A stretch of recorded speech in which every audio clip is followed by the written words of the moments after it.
dia para você aí de casa nessa sexta-feira, feriado nacional, 7 de setembro, dia da independência do Brasil. Bom, tá curioso para saber o que vai ver hoje aqui, né? Então olha só. Aumentam casos de roubos em escolas. Plataforma digital ajuda devedores a quitarem dívidas. Consumo excessivo de açúcar pode contribuir para acelerar envelhecimento. A busca por oportunidade por meio dos concursos públicos. Você vai saber quais são as melhores vagas abertas no país. Reportagem especial explica como o Google se tornou uma mega empresa presente na vida de bilhões de pessoas. E tem ainda a última reportagem da série especial sobre a rotina nas estações de trens.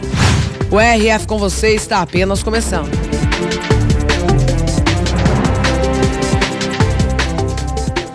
Muitas notícias aqui hoje no RF com você, portanto fique comigo até a 1h da tarde. Um dado revoltante: 4 escolas são roubadas ou furtadas em média todos os dias em São Paulo. Alguns criminosos chegam a levar itens básicos que os alunos usam durante as aulas. Com isso, muitas escolas estão fechando as portas e os estudantes acabam ficando sem aula até que os objetos levados sejam repostos.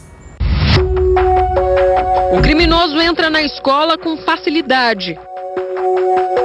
Ele conhece o lugar invadido. Vai diretamente até a câmera do circuito de segurança. A partir daí não há mais registro. Não dá para ver, mas entre vários objetos, o ladrão levou o computador da escola. Ele não perdoou sequer as panelas e a merenda dos alunos. Por causa deste homem, mais de 600 crianças da periferia da capital paulista foram prejudicadas. Os estudantes ficaram sem aula e com medo. É muito arrepiante, quando chega um invasor na escola, a pessoa fica muito assustada. Diante dessa violência, a família toda fica fragilizada. Natal é pai de 3 filhos, todos estudam em colégio público. As histórias que ele ouve dos meninos assustam. Fala, pai, de novo a escola foi assaltada.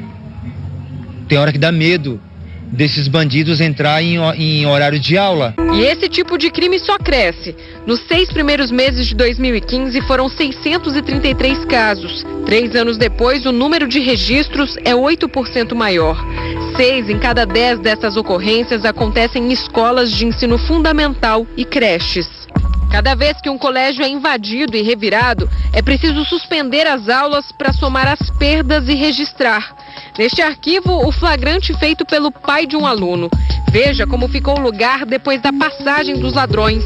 Eles roubaram computador, TVs, panelas, micro-ondas e utensílios da cozinha.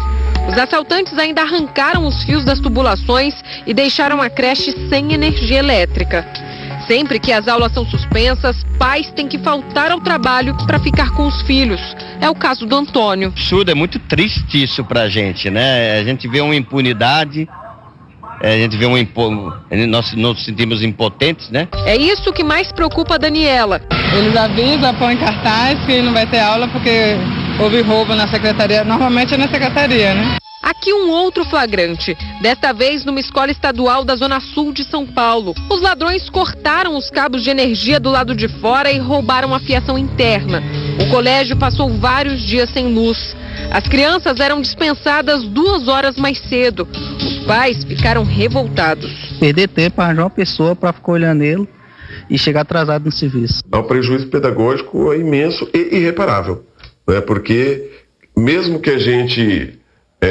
depois que passou 10 dias, consiga repor parte disso daí, o aluno perdeu naquele momento que era fundamental para ele. Existem mais de 5.000 escolas estaduais na capital paulista.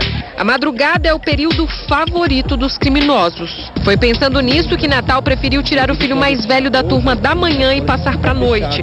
Nesse horário, ele também faz um curso na escola e consegue estar mais perto do menino. Parece que as pessoas estão até se habituando a isso. A escola está sempre sendo assaltada. Então, é horrível. A educação do nosso Brasil já é precária. E ainda os próprios moradores vêm roubar as escolas, aí a gente, né, fica até desiludido. Absurdo essa realidade do Brasil, né? E uma plataforma digital pode ajudar os brasileiros a renegociarem as dívidas. Vamos ver.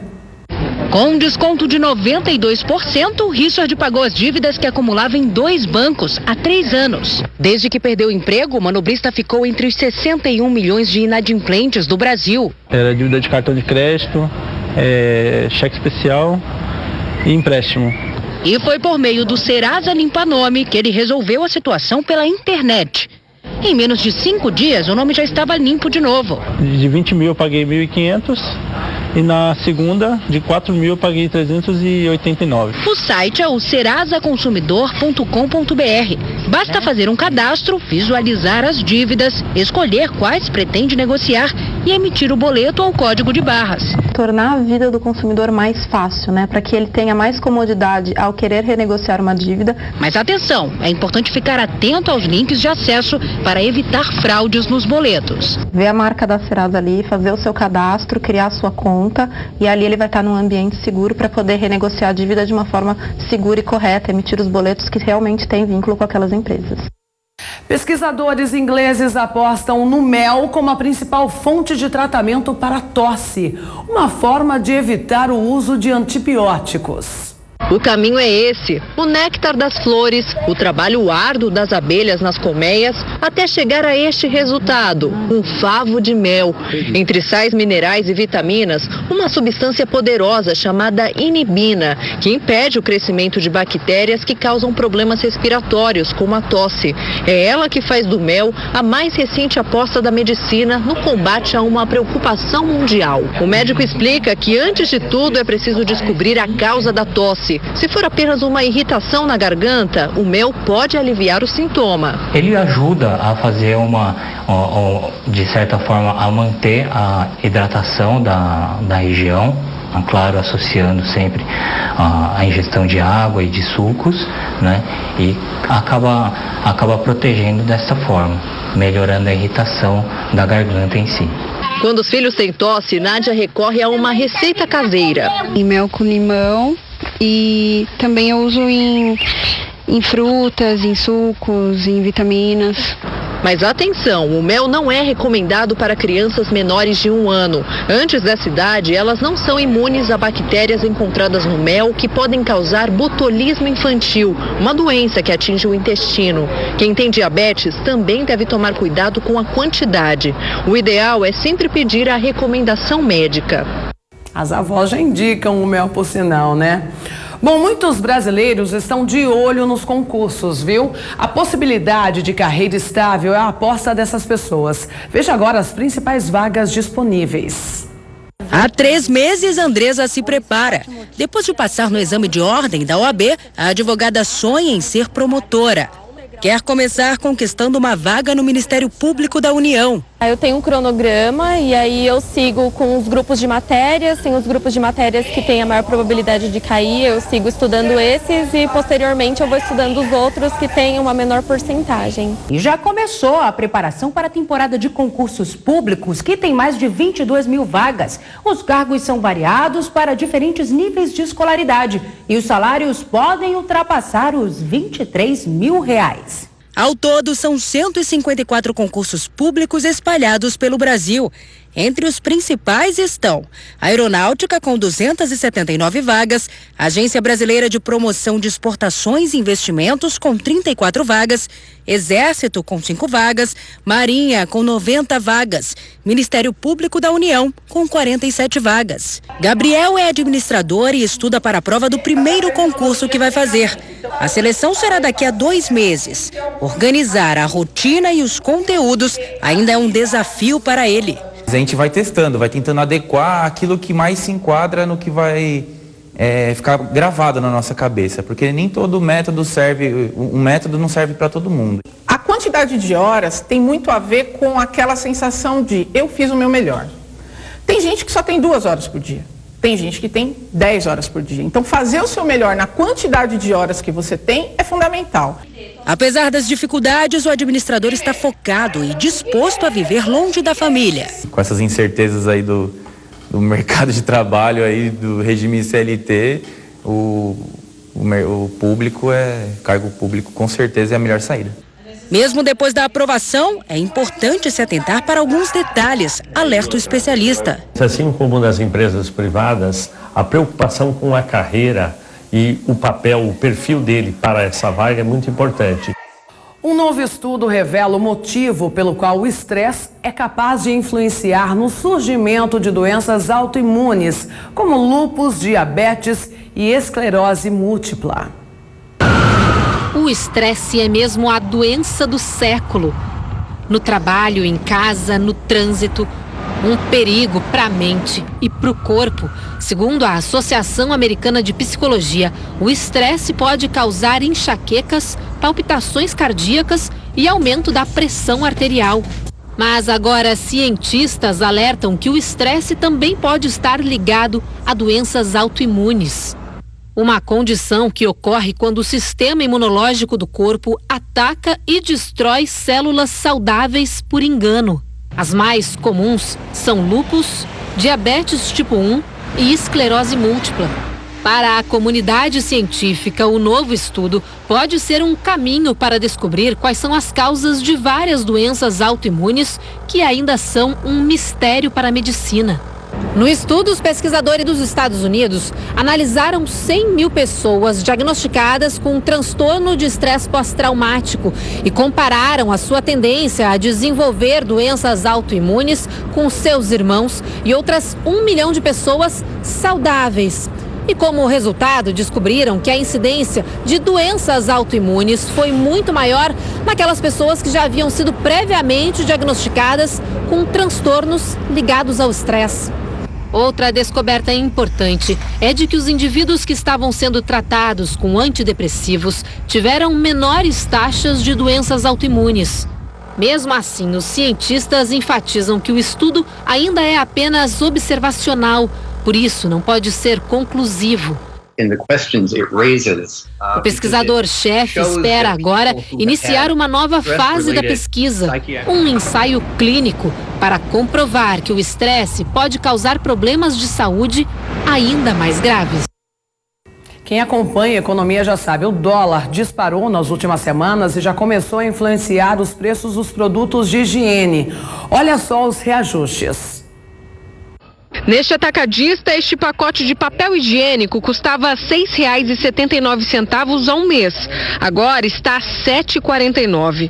Todas as marcas tiveram cerca de 15% de aumento. E as fraldas serão as próximas a subirem de preço. Para a Luana, que gasta pelo menos 6 por dia com o filho, a notícia preocupa. Ontem eu comprei um pacote e vou levar mais um, porque se subir já fica mais difícil, né? O repasse vem da indústria. A explicação está na valorização no mercado internacional da celulose, matéria-prima base do papel. A oferta não acompanhou e isso fez com que a polpa da celulose esteja muito cara nos mercados, chegando a um pico histórico de quase $220. Economistas explicam que a indústria aproveita esse momento de valorização da moeda norte-americana para priorizar a exportação. Aí, se o mercado interno quer consumir, precisa pagar mais. O problema é que se ela não vende aqui para o Brasil, ela pode vender para o exterior. Então, como o preço da celulose sobe bastante, em dólares, então eles preferem vender para o exterior ou para cá, só se vender mais caro. Mesmo com a inflação em baixa, a alta do dólar chega à mesa do brasileiro. Alimentos que costumam ser a saída para momentos de aperto no orçamento vão ter aumento. As carnes de frango e de porco vão ficar pelo menos 15% mais caras, segundo a Associação Brasileira de Proteína Animal. Com a alta do dólar, os grãos estão mais valorizados no mercado. Na comparação com agosto de 2017, por exemplo, os preços do milho estão 53% mais elevados e os da soja 43%. Estes insumos são a base da alimentação das aves e dos suínos. 70% do trigo usado no Brasil vem da Argentina, por isso a alta da farinha. Pão francês com manteiga todo dia no café da manhã, é melhor repensar o hábito. São produtos básicos, então não há como fugir em qualquer classe social. O que o consumidor pode fazer, ele é sempre, claro, procurar promoções, programas de fidelidade e os supermercados também fazem seus trabalhos de procurar fazer pacotes maiores, promoções de leve mais, pague menos. O setor atacadista tenta regular os preços com estoque, só que muitos produtos precisam ser repostos e por isso as novas remarcações. No decorrer do tempo que a gente vai ter que fazer reposição, é uma briga grande com a indústria, né? A indústria tem essa necessidade de passar esses preços, mas fatalmente a gente vai ter que reposicionar os nossos preços até pela compra nova desses estoques. O economista explica que até as eleições o cenário não deve mudar. A gente vai ter que esperar ainda e é provavelmente por isso que os preços não subiram todos. Tem muita gente esperando para elevar os seus preços, porque se o dólar, se passar as eleições e o resultado for alguma coisa não muito diferente, o dólar volta a cair um pouquinho e a inflação cai novamente. Enquanto isso, Angelita vai driblando os preços como pode. Não dá para deixar de consumir, mas é preciso evitar o rombo no orçamento. Ler bastante os folhetos que eles entregam, né, nas nossas portas e ir de mercado em mercado realmente, né, porque senão você não consegue fazer compra, não consegue comer, né, porque com essa inflação do jeito que está, a gente realmente está cada dia mais difícil, né. Um novo estudo revela que o aquecimento em várias regiões do mundo tem tornado o gelo dos polos mais fino e quebradiço. O impacto disso pode ser catastrófico. É a primeira vez que isso acontece. Quase todo o gelo do norte da Groenlândia está quebrado e fragmentado, alertam os cientistas. Até hoje existia apenas uma grande camada de gelo que era vista como intocável em uma região no norte da Groenlândia. Ela normalmente fica congelada durante todo o ano, até mesmo no verão. A descoberta assustadora foi feita por um levantamento do jornal The Guardian. A equipe entrevistou uma série de especialistas que vem analisando a região ao longo dos anos. Segundo eles, as temperaturas bem acima da média histórica em muitas regiões do mundo estão tornando o gelo mais fino e quebradiço. E isso facilitaria a movimentação desses blocos de gelo por meio da ação dos ventos. As geleiras por lá chegam a se acumular em montanhas com mais de 20 metros. Especialistas explicam que a tendência é que enormes icebergs se movam para águas mais quentes ao sul e derretam. Um fenômeno que reforça as preocupações com o aquecimento global. Em fevereiro, os termômetros marcaram temperaturas acima de 0 graus Celsius, sendo que nesta época do ano, o esperado são temperaturas na faixa dos 20 graus negativos. Na semana passada, mais um recorde, 17 graus Celsius. Cientistas alertam que se as temperaturas continuarem subindo, daqui a pelo menos 15 anos, o Oceano Ártico não terá mais gelo durante o verão. Você aí de casa costuma comprar lâmpadas pelo preço ou pela qualidade, hein? Se a sua escolha é sempre pelas mais baratas, saiba que o risco é alto. Vamos ver o porquê. Lâmpada de LED boa é lâmpada com este selo. Ele indica a potência que corresponde ao consumo, além da capacidade de iluminação, eficiência e um detalhe muito importante, o registro de certificação junto ao Inmetro. Com esse tipo de lâmpada, a economia de energia pode chegar a 90%. Apesar da proibição, lâmpadas sem selo estão na maioria das prateleiras de comércios da região central de São Paulo. Essa aqui não tem selo do Inmetro e essa tem. Porque esse aqui é o modelo mais novo, esse aqui é mais antigo. Ela é importado, será? Não, você é importado. Mas tinha que ter o selinho, tinha? Do Inmetro? Tem que ter, né? Porque não tem. Mas não deixa de ser também lâmpada de qualidade. Com uma microcâmera, nossa equipe flagrou a venda de lâmpadas como estas. A intensidade da luz e durabilidade deixam a desejar. Por que você não tem o selinho do Inmetro? Não tem?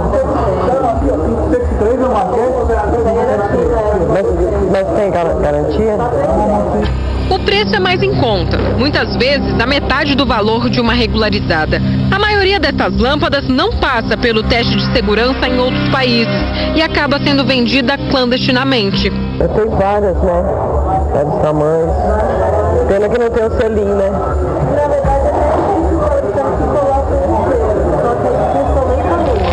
De janeiro a julho deste ano, mais de 1 milhão de lâmpadas de LED foram fiscalizadas no Brasil. 23% delas estavam irregulares e foram apreendidas ou interditadas pelas equipes de fiscalização. Essa não tem um metro, essa tem. Essa não tem. Sabe por que não tem? Porque essa não tem um metro. Essa aqui veio mais nova, né? O metro começou a licenciar as lâmpadas de LED agora, né? Ah, tá. Mas a garantia é a mesma. A garantia é de 2 anos. Nós levamos as lâmpadas sem o selo de segurança para o laboratório de uma universidade de engenharia elétrica. Na bancada de testes, todas foram reprovadas. Você pode pegar 100 lâmpadas e encontrar meia dúzia boa lá no meio, mas sua chance de encontrar lâmpadas com problema é muito grande.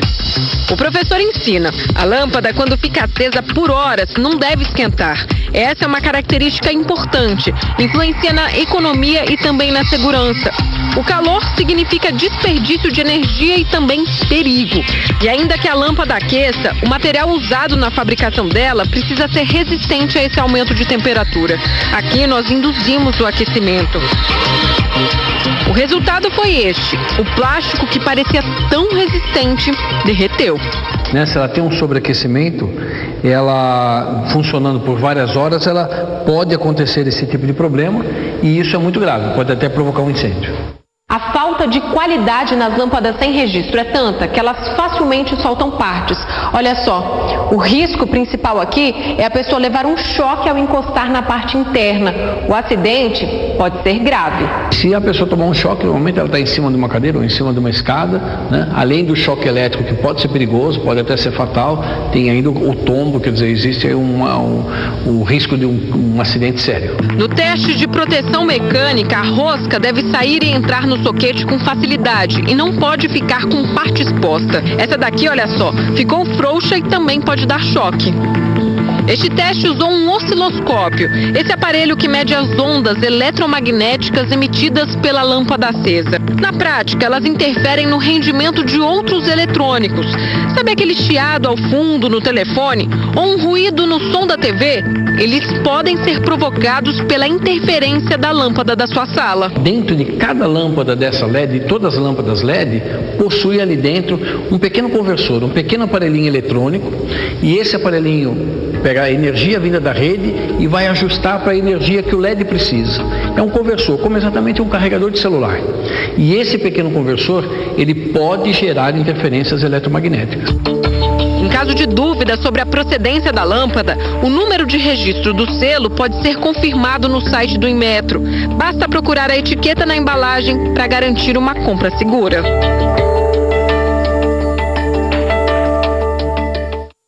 Bom, gente, o açúcar entrou na lista de fatores que podem contribuir para o envelhecimento.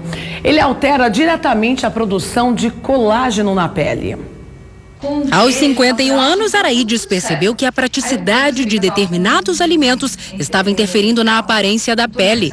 E o açúcar foi um dos itens retirados das refeições. Pela minha correria, no dia a dia de paisagismo, palestras, eu estou sempre com um lanchinho, alguma coisa na bolsa. E assim, sempre coisas rápidas, né? Nada muito saudável. Hoje a paisagista evita massas no cardápio. Ela come mais frutas, verduras e bebe muita água. Então assim, eu percebi que essa alimentação está me deixando com muito mais energia, muito mais disposta, com a pele muito melhor. E eu percebi que eu estou muito mais jovem. Sol, sono, estresse, falta de cuidados com a pele e o cigarro já eram considerados fatores determinantes para o envelhecimento. Mas a entrada do açúcar para essa lista trouxe um alerta ainda maior para quem quer reduzir os reflexos da idade na pele. O dado foi divulgado no último Congresso de Dermatologia de Barcelona, um dos mais tradicionais do mundo. Para a médica, o consumo exagerado de alimentos ricos em açúcar leva à formação de radicais livres e causa a perda de colágeno. Chegou-se à conclusão de que o açúcar, por sua vez, além de outros fatores, ajudam no processo de formação de flacidez cutânea, ou seja, por causa da perda de colágeno, fibras de colágeno e elastina. Ajuda na formação de rugas, aumenta a produção de radicais livres, oxidantes, tudo isso contribuindo para o processo de flacidez, de envelhecimento. Os efeitos na pele aparecem por meio de manchas, rugas, olheiras, perda de contorno e flacidez. Tratamentos injetáveis com cremes ou laser podem ajudar a reverter o processo. Mas a dermatologista avisa, o estilo de vida deve ser reavaliado. A adequação da dieta, diminuição de exposição solar, evitar tabagismo, além disso, buscar procedimentos cosmiátricos, dermatológicos que melhorem a qualidade da pele, assim como lasers injetáveis. Com a falta de chuva, vários reservatórios estão em baixa no país. Alguns já operam muitos metros abaixo da capacidade. As principais hidrelétricas do país estão sofrendo com a falta de chuva. A usina de Marimbondo, que fica na divisa entre os estados de São Paulo e de Minas Gerais, opera com apenas 35% da capacidade, segundo o operador nacional do sistema. No ano passado, neste mesmo período, a unidade estava com 57%. Essa régua serve para medir o nível do reservatório. Com 1 mês e meio sem chuva, o volume de água está 10 metros abaixo da média. E, por enquanto, não há previsão de chover. É difícil imaginar, mas há 2 meses, peixes nadavam por esse trecho, onde hoje nós podemos caminhar. A água chegava a 15 metros de altura. Mas agora, os carros dividem o mesmo espaço daquele barco, que ficou para trás. A margem recuou cerca de 100 metros, causando um grande prejuízo para quem depende do rio para sobreviver. Em dias normais, não sobra nenhum barco para alugar, muito diferente de agora. Infelizmente, secando, o turista deixa de vir, né? Hoje era para estar tudo alugado e alugou só 2 barcos, né? Para o pescador, a situação não é nada boa. Quando a água movimenta muito, o peixe some, né? Porque o alimento vai embora também. Então fica difícil, é um ou outro peixe que você pega, mais difícil de pescar. Segundo o governo, não há risco de desabastecimento, já que o sistema de produção é interligado. O Ministério da Saúde fez um levantamento com resultado vergonhoso que mostra um retrato do desperdício de dinheiro público. Dezenas de unidades de saúde foram construídas e nunca atenderam a população. A UPA, que deveria atender 24 horas por dia, começou a ser construída em 2014 e foi concluída no ano seguinte, a um custo de quase 3,5 milhões de reais. Mas não há atendimento à população. Triste, né? Porque só promessa, vamos funcionar. E eles não tomam providência, né, para colocar isso, né, em funcionamento para a população. A ação de vândalos é visível de fora. Vidros quebrados, fiação arrancada, pichações num dos muros. E existem muitas outras unidades de pronto atendimento como esta em situação de abandono pelo país. Em Florianópolis, Santa Catarina, a obra desta UPA deveria ter sido concluída em 2011.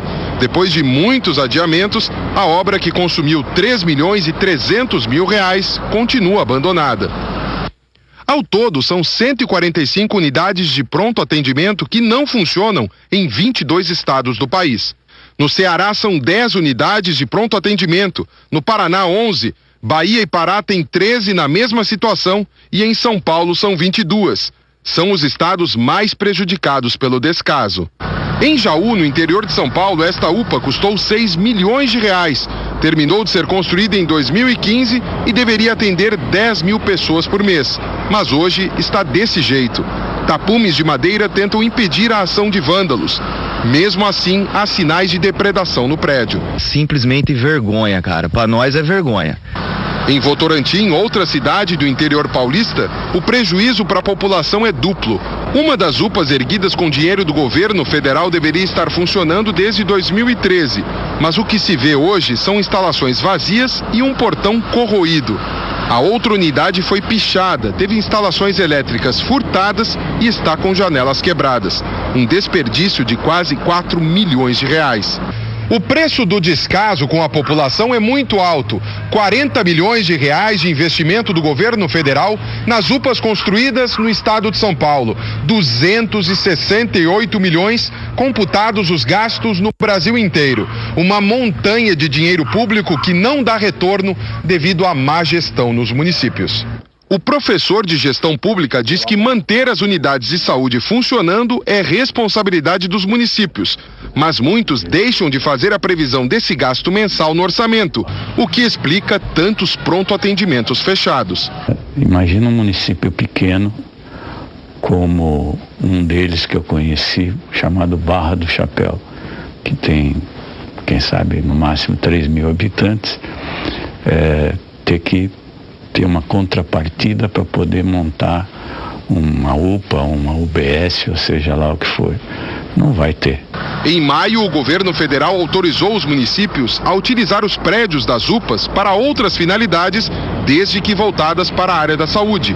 Um decreto do presidente da República liberou o funcionamento nos locais de unidades de atendimento básico. É melhor ter uma unidade com uma complexidade menor do que ficar fechado e sendo roubado fio, roubado janela, roubado porta, tá? E a população sem assistência nenhuma. Muitos municípios tentam viabilizar a mudança e a abertura dos prédios o quanto antes, inclusive Arujá. A prefeitura da cidade já afirmou que a UPA vai funcionar como pronto atendimento 12 horas e que isso deve acontecer nas próximas semanas. A previsão é atender 6.000 pessoas por mês, mas a proposta de mudança não agradou os moradores. Tirar de lá 12 horas por aqui vai dar no mesmo, não vai adiantar nada. A Bruna é uma moradora que precisa fazer isso com frequência. Ela tem um filho de 9 meses e está indignada com a notícia de que a unidade vai funcionar só meio período. Porque muita gente precisa, ver gente aí com um bebezinho no colo, tem que correr para chamar familiares para levar para o hospital, enquanto isso aqui está fechado. É revoltante. Uma vergonha, né? Bom, pode parecer contraditório, mas uma pesquisa revela que São Paulo pode ser destaque em mobilidade urbana, isso mesmo. Isso por meio do apoio a vários tipos de transportes considerados alternativos. Olha lá que é lindo trabalhar. Ela não está em Amsterdã, a cidade das bicicletas. Ela pedala todos os dias em uma das avenidas mais movimentadas de São Paulo. Há um mês, ela decidiu testar a integração entre metrô e bicicleta com bilhete único.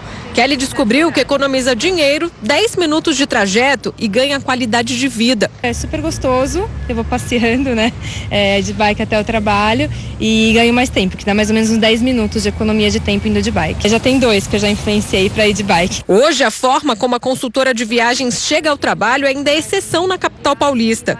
Mas há quem diga que esse quadro pode mudar. Aliás, a aposta é de uma empresa especializada em avaliar meios de locomoção no mundo inteiro.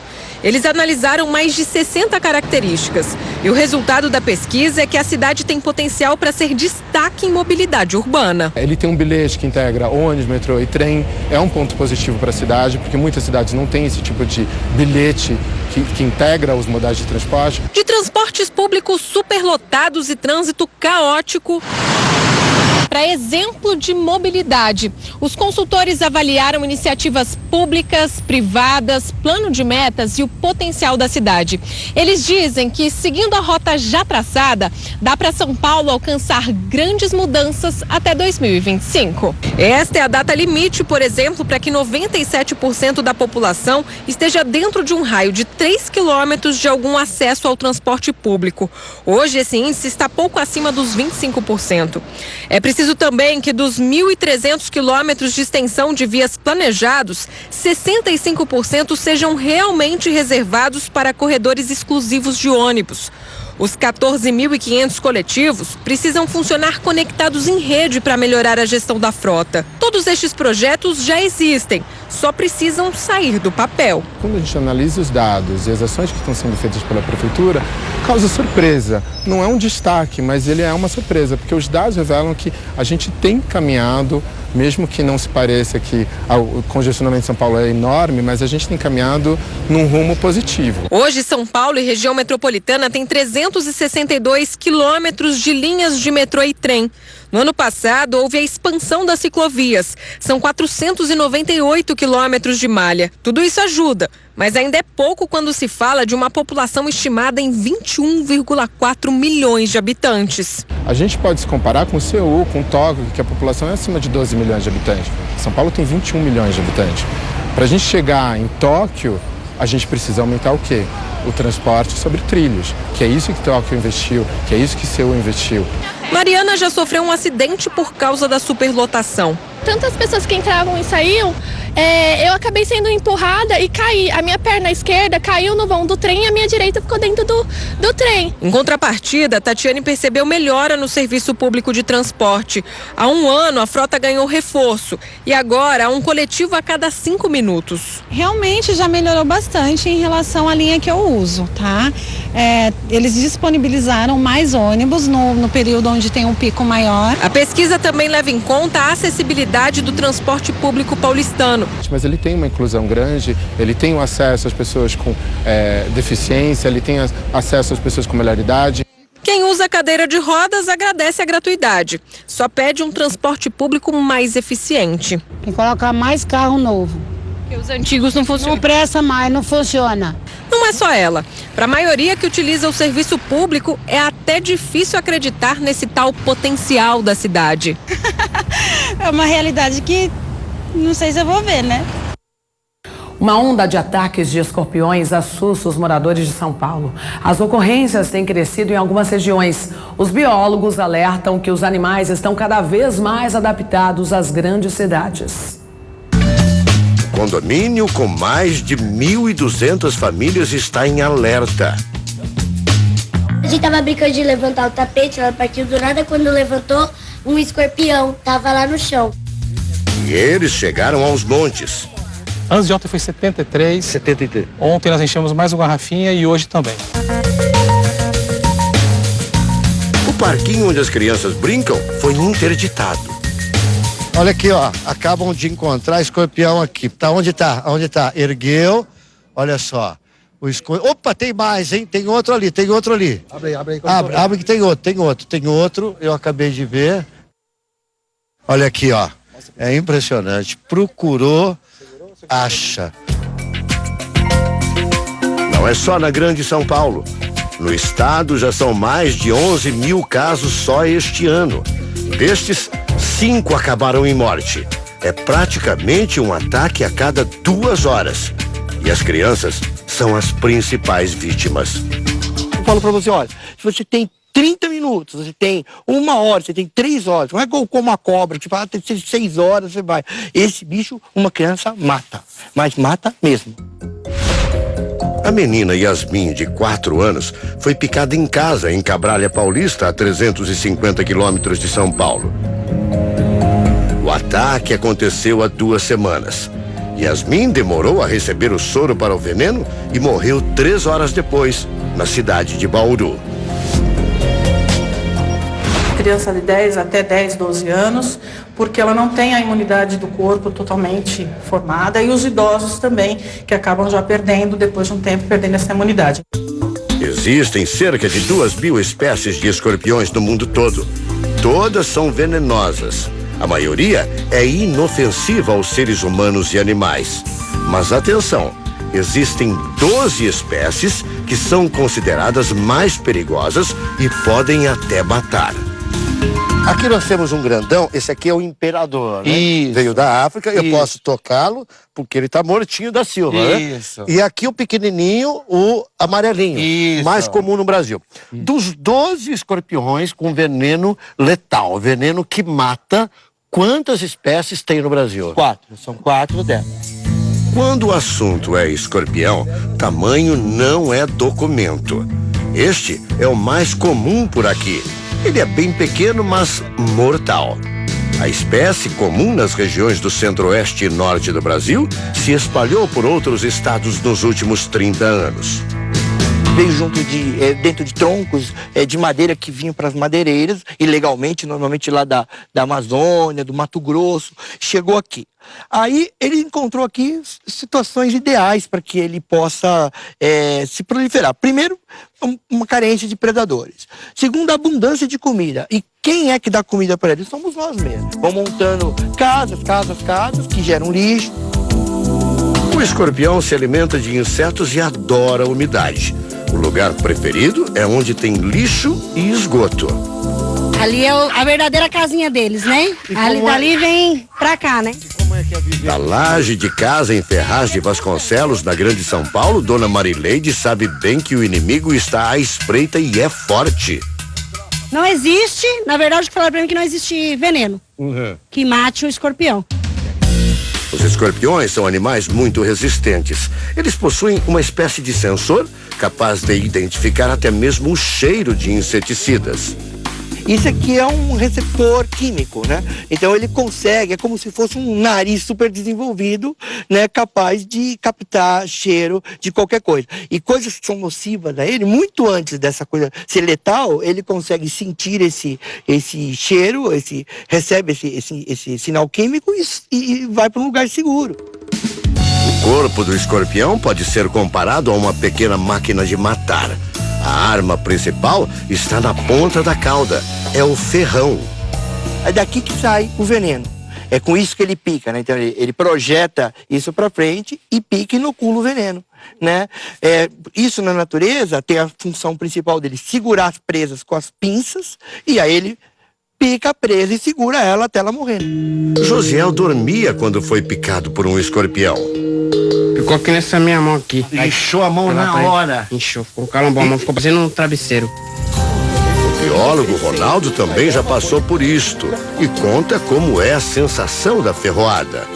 E é uma dor lacerante mesmo, assim, ela pega, é como se fosse um prego quente sendo enfiado em você. O único tratamento neste caso é o soro que neutraliza o veneno do escorpião. No Instituto Butantan, na capital paulista, 14 mil escorpiões vivem em cativeiro. Essa turma toda é responsável por garantir a existência do soro. A rotina no laboratório é delicada. Cada caixa destas contém cerca de 400 escorpiões. Eles são os doadores que diariamente se submetem à extração de veneno. Um processo manual e muito perigoso. Um por um vai receber um choquezinho. Nesse último segmento da cauda ele tem 2 glândulas de veneno e ele toma um choque para expelir esse veneno. Esses aí que foram extraídos, todo o veneno deles. O que acontece com esses escorpiões agora? Eles voltam para o cativeiro. A cada 15 dias, os escorpiões são alimentados com baratas e grilos criados aqui mesmo no Instituto Butantan. O soro anti-escorpiônico é produzido em 3 estados brasileiros, Belo Horizonte, Rio de Janeiro e aqui em São Paulo, no Instituto Butantan. Quantos % da produção é feito aqui em São Paulo? Atualmente nós estamos respondendo por cerca de 70% da produção do soro anti-escorpiônico. Hoje, estados e governo federal discutem os critérios para a distribuição do soro. Segundo o Centro de Vigilância Epidemiológica de São Paulo, o envio do soro é irregular. O estado precisa de 650 ampolas por mês. Na última remessa, foram recebidas 120. Em nota, o Ministério da Saúde alega que distribui o soro para todos os estados, mas a prioridade são as áreas de maior risco de acidentes e mortes. Alheio à discussão, os escorpiões não param de se reproduzir. E uma curiosidade pode explicar o porquê de tamanha proliferação. No caso dessa espécie, o escorpião amarelo, ele tem um tipo de reprodução chamado partenogênese. 99% dos indivíduos são fêmeas e essas fêmeas não precisam acasalar para ter as crias. O processo funciona mais ou menos assim. Quando a fêmea atinge a maturidade, ela gera sozinha cerca de 15 filhotes, todos fêmeas. Isso acontece pelo menos 3 vezes ao ano. Ou seja, apenas uma fêmea pode gerar 45 filhotes por ano. A reprodução acontece quase sempre nas estações mais quentes. Por isso, o verão é a época onde mais se ouve falar dos ataques desses bichos. Mas, segundo os especialistas, eles são capazes de se multiplicar o ano inteiro. Como controlar tamanha eficiência destes animais para sobreviver? Este morador de Ferraz de Vasconcelos, que sentiu na pele o ataque de um escorpião, sabe bem. Tem todo baldio, cheio de lixo, não capina nem nada. Despeja dejetos, vem de lá de outro lugar. Despeja um monte de entulho, lixo, despeja tudo aí. O terreno fica largado, Deus dará. Mas e o condomínio em São Caetano que não tem lixo nem entulho espalhados? Condomínio, você tem a área de esgoto, a caixa de gordura, você tem todas essas partes que ficam mais no chão, que você tem, que vem acesso e entram baratas também. Eles não é só o alimento, eles estão também atrás de abrigo. Seu Geraldo achou um jeito próprio de prevenir a chegada dos escorpiões. Uma solução simples, você colocou uma tela e pronto, né? Quando eu quero de noite fechar aqui, eu faço assim, ó. Eu e a minha mulher, nós fazemos. Você colocou um elástico, né? Isso. Deixo a mão aqui, eu fecho aqui, ó. Pronto. A vizinha dele no condomínio resolveu também impedir a entrada desses bichos. No ralo do banheiro, na lavanderia, na pia também, tampo. Nas roupinhas dela, ao pegar das gavetas, eu chacoalho, né? No sapatinho também, ao calçar, eu olho. A pequena Bia, de 3 anos, já entendeu a preocupação da avó. Mesmo chacoalhando também, precisa chacoalhar muito. Por que precisa chacoalhar? Por causa do bichinho? Pra não entrar na minha roupa. Para os biólogos, a prevenção é mesmo a melhor saída. A gente começa a olhar para esses bichos e tê-los como vilões. Mas, na verdade, eles não são vilões, eles estão sobrevivendo. Na natureza não tem essa de vilão. Mas se ele hoje é um vilão, o coautor das maldades dele somos nós mesmos, né?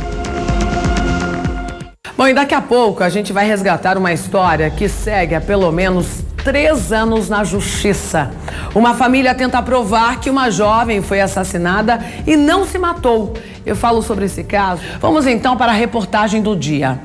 3 anos depois do crime, a família de uma fisiculturista ainda tenta provar que ela não se matou e foi assassinada pelo namorado. Renata Mugiati era a campeã sul-americana e tricampeã brasileira de fisiculturismo. Tinha 32 anos quando morreu. Segundo a família, a relação de Renata e Rafael era tumultuada. Na época, ela chegou a procurar um advogado e mandou mensagens com pedido de ajuda. Dizia estar sendo vítima de agressões.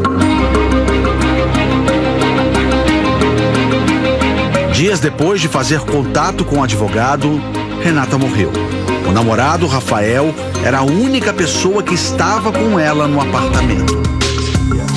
O laudo feito pelo legista Daniel Coleman apontava a causa da morte por esmagamento da cabeça provocada pela queda e outras lesões. Uma semana depois, exames complementares foram feitos por peritos do IML. O resultado foi totalmente diferente do laudo do legista Daniel Coleman. De acordo com o novo laudo, Renata apresentava uma fratura do osso hioide que fica no pescoço. Havia alterações no fígado e sinais nos pulmões e no coração. Conclusão: Renata teria morrido por asfixia antes da queda. Daniel trabalhava no IML havia 9 anos. Conhecia a rotina em casos suspeitos de homicídio. A polícia estranhou o fato dele não ter pedido exames complementares após a necropsia e ainda ter liberado tão rapidamente o corpo para a família. Nesta entrevista gravada em maio em Curitiba, Daniel Coleman negou que tenha feito um laudo falso. Não, jamais falsifiquei laudo nenhum. O meu laudo é estribado na ciência, na técnica, na isenção e ele é objetivamente, ele traz os fatos médicos. Eu não pedi exame anatomopatológico. Por quê? Num contexto de uma queda de grande altura, com múltiplas lesões, com esmagamento da cabeça, né? Com esmagamento de tórax, o exame anatomopatológico é absolutamente dispensável. A polícia periciou o computador de Daniel durante a investigação e achou fotos que ele ignorou no laudo. Ele grava várias fotos e encaminha para a corregedoria da Polícia Civil, mas 5 fotos ele exclui e coloca na lixeira dele. E dentre essas fotos, existem fotos de lesões na mão da Renata e que poderiam demonstrar, né, sugerem lesões de defesa, o que mostra que houve algum tipo de luta corporal entre a Renata e alguém. Além disso, a investigação descobriu que Daniel usou uma rede de internet privada para enviar o laudo para o sistema eletrônico do IML. A rede pertence a outro perito. Todas as vezes que o Daniel acessou o laudo dele, ele usava um Wi-Fi que chamava Wi-Fi Francisco. Sou Francisco Miguel. Francisco Moraes Silva também é médico legista, foi diretor do IML e é perito aposentado. É muito próximo de Daniel. É meu professor, né? Um dos melhores legistas do Brasil. Todo mundo sabe da minha amizade com o professor. Daniel confirma que usou a internet pessoal de Francisco.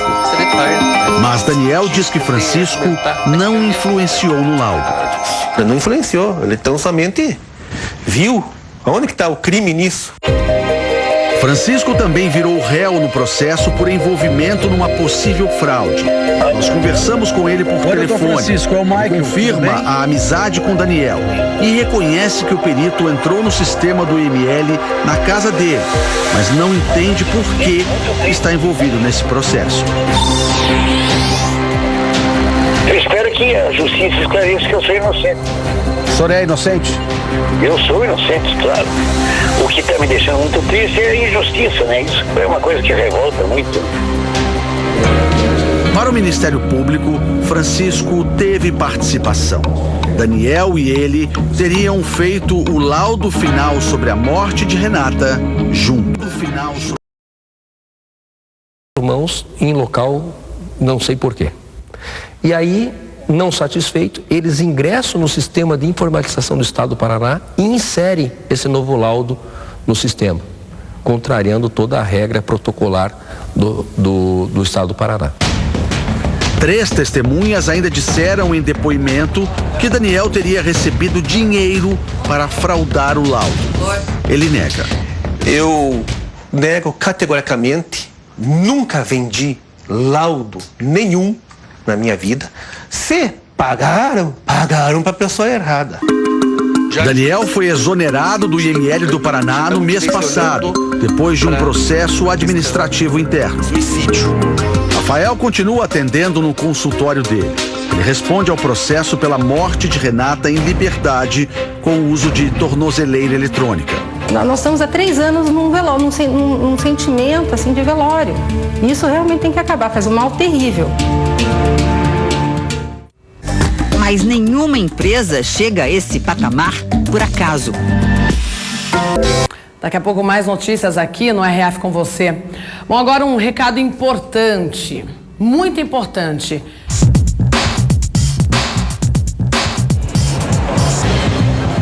Os passos são acelerados. É uma multidão que embarca para os mais diversos compromissos. Tô indo pra casa, pra Madureira. Peguei tempo de voltar da faculdade, tô indo pra casa. Tô fazendo baldeação, vou soltar ali em Cascadura.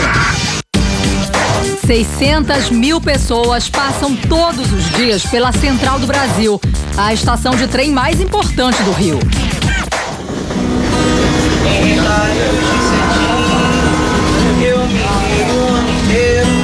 O samba acompanha o carioca na viagem.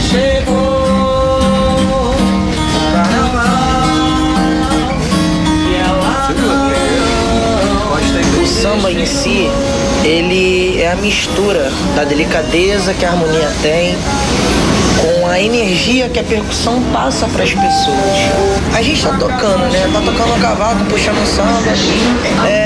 Aí daqui a pouco um passageiro lá no canto tá cantando, depois tem outro cantando aqui e fica aquela parada contagiosa. Samba que alimenta o artista no vagão. E também está na ponta da língua do passageiro de antigos carnavais. E é no trem do samba que os passageiros celebram o ritmo preferido dos cariocas. Uma vez por ano é assim.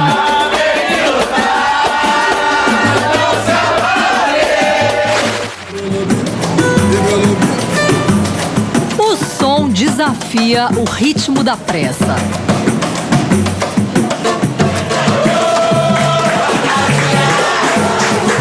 E atrai o pessoal para dentro deste vagão. Gente que viaja sem olhar para o relógio.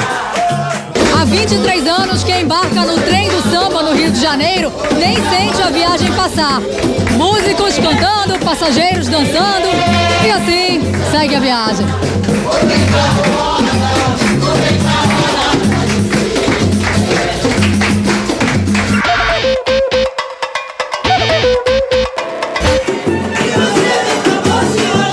O trajeto dura meia hora. Começa na Central e vai até Oswaldo Cruz, o berço do samba carioca. Porque não é só uma viagem, não é só um ir tocando. É uma celebração, né, do samba tradicional, do dia do samba de raiz. Viajar no trem do samba é como comprar um bilhete para ir a uma casa de shows por R$ 4,20. A música tem o poder de levar as pessoas para outros lugares, para outros sentimentos, né? Depois, no dia estressado, no dia de trabalho, a música nos remete ao imaterial, que é a lembrança.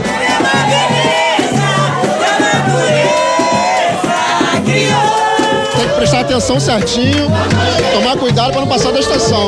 O evento resgata a ideia de Paulo da Portela, um dos fundadores da escola de samba Azul e Branca. Ele juntava alguns compositores em Oswaldo Cruz e vinha com a marmita para a Central para trabalhar. E na volta eles faziam um samba dentro do trem.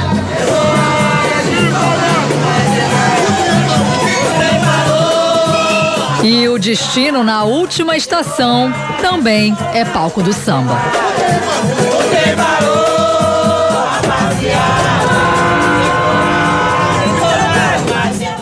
Enfim, esta é a última reportagem que eu apresento aqui no RF com você.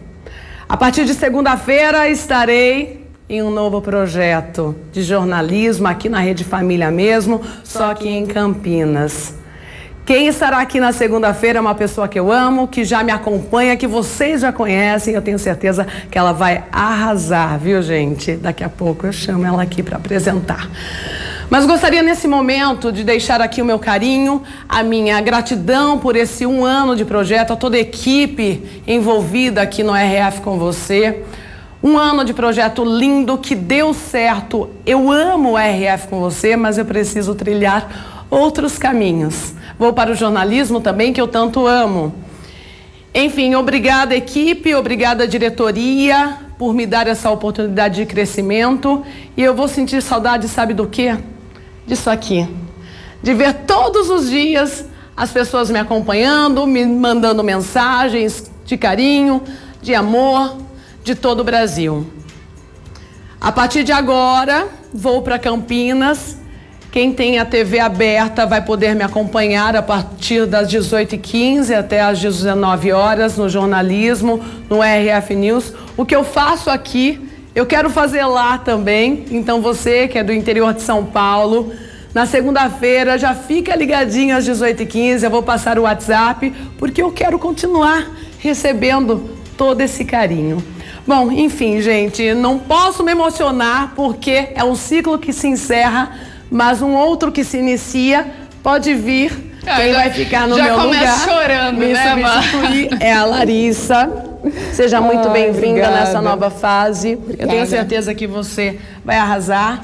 Competência você tem demais. Obrigada. Siga o seu ciclo, é o ciclo da vida. O meu se encerra aqui, mas começa um outro lindo lá. Se Deus quiser, eu queria agradecer à emissora por essa oportunidade, à diretoria, a você que sempre me recebeu tão bem, com tanto carinho. Eu aprendi muito com você aqui.